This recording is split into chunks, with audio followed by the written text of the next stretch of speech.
Hi friends, ఈ అన్న పేరు వీరబాబు. ఉదయం 3 గంటలకే లేచి టిఫిన్స్ అన్నీ రెడీ చేసుకొని ఇక్కడికి వచ్చి అయితే విక్రయిస్తుంటాడు. అన్న ధర దొరికేటివి ఇడ్లీ, దోశ, బోండా. క్వాలిటీ విషయానికి వస్తే అన్నని అడిగితే మాత్రం క్వాలిటీ విషయంలో తగ్గేదేలే అంటుండే. అసలు అది నిజమా కాదా అనేసి తిని చూశాను. చాలా అంటే చాలా బాగుంది. క్వాలిటీ అయితే చాలా బాగుంది. ఇక చట్నీ విషయానికి వస్తే టేస్ట్ మాత్రం సూపర్గా ఉంది. చాలా అంటే చాలా బాగుంది. ఈ అన్న దగ్గర కూడా మీరు కూడా ఒకసారి ట్రై చేయండి.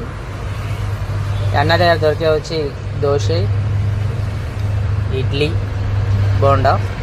అందరూ అనుకునే విధంగా క్వాలిటీ ఉండదు, తినొద్దులే, ఏం తింటాంలే అనుకుంటారు. కానీ క్వాలిటీ విషయం మాత్రం చాలా చాలా బాగుంది. మీరు కూడా ఒకసారి ట్రై చేయండి. వీడియో నచ్చితే లైక్ అండ్ షేర్, సబ్స్క్రైబ్ చేసుకోండి.